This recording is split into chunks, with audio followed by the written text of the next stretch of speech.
ॐ खड्गं चक्रगदे सुजापपरिघां चूलम्बुशुण्डिं शिरा शङ्खं सन्ददतिं करैस्त्रिनयनां सर्वाङ्गभूषावृतां नीलास्मद्युतिमासपाददशकां सेवे महाकालिकां यामास्तौ स्वपिते हरौ कमलजो हन्तुं मधुं कैटभम्। ओम सर्वमंगलमांगल्ये शिवे सर्वार्थसाधिके शरण्ये त्र्यंबके गौरी नारायणी नमोस्तुते।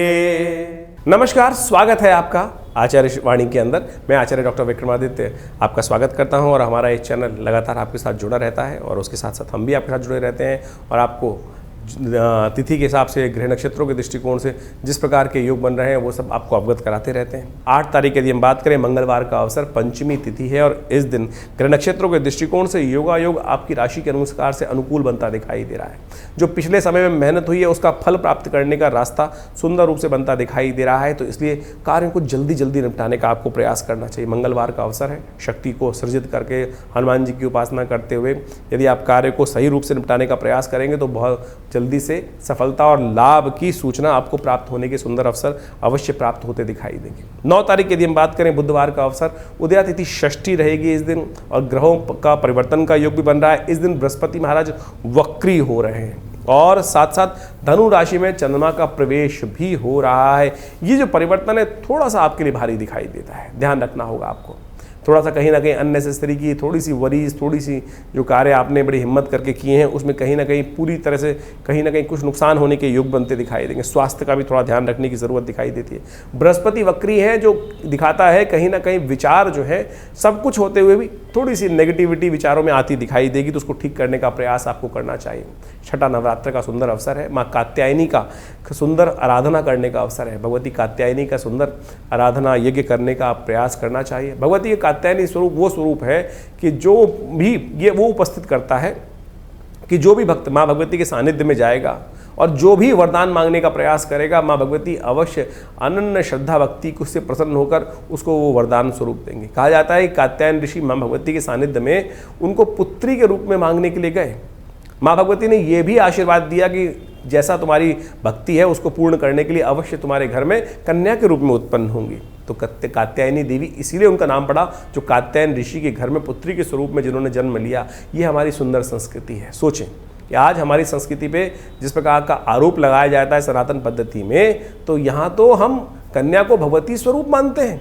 आप समझें, पूरे विश्व में किसी और संस्कृति में इतना सुंदर नारी का स्थान दिया ही नहीं गया होगा, सम्मान दिया ही नहीं जाता जो हमारी संस्कृति में आज कुछ लोगों ने तथाकथित तौर पर हमारी संस्कृति को विध्वंस करने का प्रयास किया, आक्षेपित करने का प्रयास किया। वो हमारी संस्कृति को समझते नहीं हैं। तो आप सुंदर रूप से माँ भगवती कात्यायनी का आशीर्वाद लेने का प्रयास करें।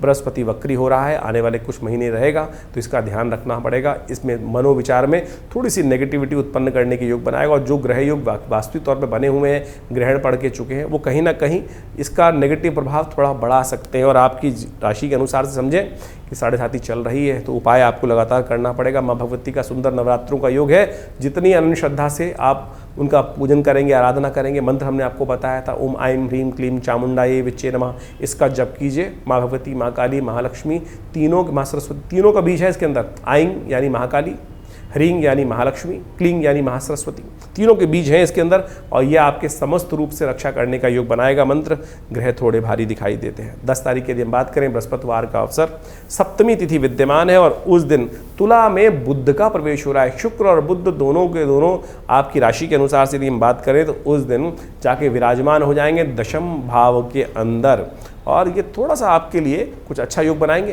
थोड़ी सी चीज़ों को मैनेज करने में आपको रास्ता प्राप्त होता दिखाई देगा और आगे जाने के लिए अच्छे योग बनते दिखाई देंगे। देखिए, भगवती का एक दिव्य स्वरूप है जिसका नाम है कालरात्रि।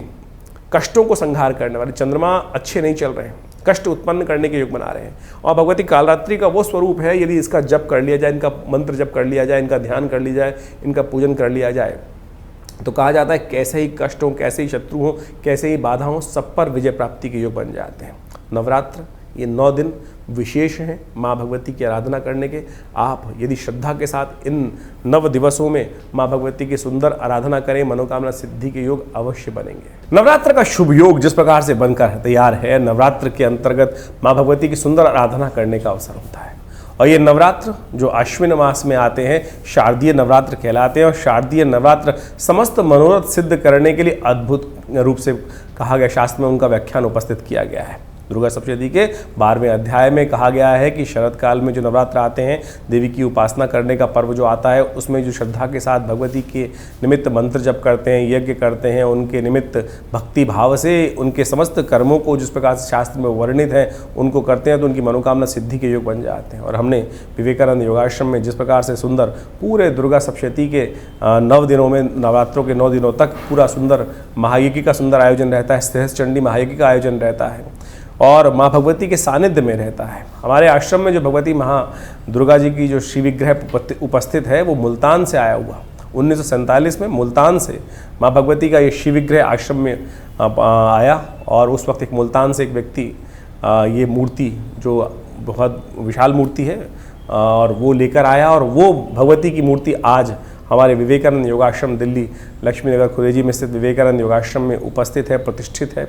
और उन्हीं के सानिध्य में दिव्य यज्ञ करने की सुंदर व्यवस्था रहती है। नवरात्र का सुंदर यज्ञ, माँ भगवती की सुंदर आराधना करने का ऐसा दिव्य पर्व है कि जो इन नवरात्रों में जो माँ भगवती के सानिध्य में बैठकर उनके मंत्रों से यज्ञ करते हैं, भगवती में दुर्गा सप्तशती में स्वयं कहा गया है कि विशेष तौर पर नवरात्रों के दिनों में जो आराधना करते हैं उनकी समस्त मनोकामना सिद्धि के योग बनते हैं। और हमने तो लगातार अनन्य श्रद्धा के साथ भगवती के सानिध्य में पिछले करीब 50 सालों से यहाँ हमारे आश्रम पर जो नित्य यज्ञ चलता है, आप सब भी उस यज्ञ में सम्मिलित हो सकते हैं। दुर्गा सप्तशती के संपूर्ण 13 अध्यायों का, नवर्ण मंत्र का साथ साथ यज्ञ चलता है, विभिन्न नवग्रहों का यज्ञ चलता है।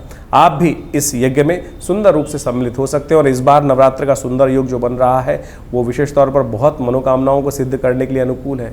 और साथ साथ ग्रह योगों का भी प्रभाव जो है इस बार भगवती का जो विशेष तौर पर शास्त्र में के द्वारा वर्णित है, भगवती जो घोड़े पर आरूढ़ होकर हाथ में खड्ग धारण करते हुए भगवती का ये स्वरूप शास्त्र में वर्णित है कि इस पर आरूढ़ होकर नवरात्रों का आरंभ होगा। नवरात्र में भगवती का ये स्वरूप जो है विश्व के लिए शांतिदायक नहीं है और ये दिखाता है कि विश्व में कहीं ना कहीं अशांति के योग बन रहे हैं। और अभी अभी आप देखें कि 2 ग्रहण पड़ के ही चुके हैं और 2 ग्रहण किसी प्रकार भी पृथ्वी के लिए पड़ने एक साथ 15 दिनों में ठीक नहीं माने जाते। और जहाँ जहाँ ये ग्रहण पड़े हैं विशेष तौर पर वहाँ कुछ समय भारी रहेगा। आने वाले समय में कुछ ना कुछ जिस प्रकार के योग बनते दिखाई दे रहे हैं वो कहीं ना कहीं उपद्रव के योग बनाते दिखाई दे रहे हैं। तो हमारे जीवन में भी हर रोज़ उठापटक बनी रहती है और ऐसे में जीवन बड़ा विचित्र है।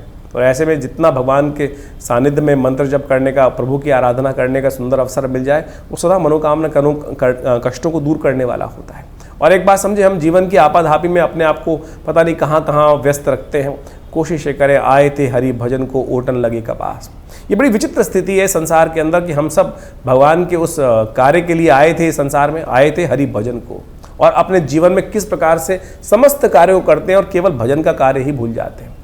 कोशिश करें इस सुंदर नवरात्र पर माँ भगवती का सुंदर सानिध्य लेने का प्रयास करें। और यदि आप स्वयं इस यज्ञ में बैठना चाहते हैं तो आश्रम में जो यज्ञ की सुंदर व्यवस्था है, फ़ोन नंबर्स आपके सामने स्क्रीन पर चल रहे हैं। श्री विग्रह भगवती का आपको हमारे इस वीडियो के माध्यम से दिखाई दे रहा होगा। तो आप कोशिश करें माँ भगवती का सुंदर यज्ञ में स्वयं भी सम्मिलित हो सकते हैं। और बहुत दूर हैं, नहीं आ पा रहे हैं तो चिंता ना करें, उसके लिए आश्रम की तरफ से सुंदर व्यवस्था ऐसी रहती है कि आश्रम में जो विद्वान ब्राह्मणगण रहते हैं वो भी सब आपके उस कार्यक्रम में सम्मिलित होने के लिए आपके नाम से यज्ञ इत्यादि में कर सुंदर रूप से व्यवस्था बना सकते हैं। तो आप स्वयं इस यज्ञ में पधारें, आपकी मनोकामना सिद्धि का योग बनेगा, कल्याण होगा। नमस्कार।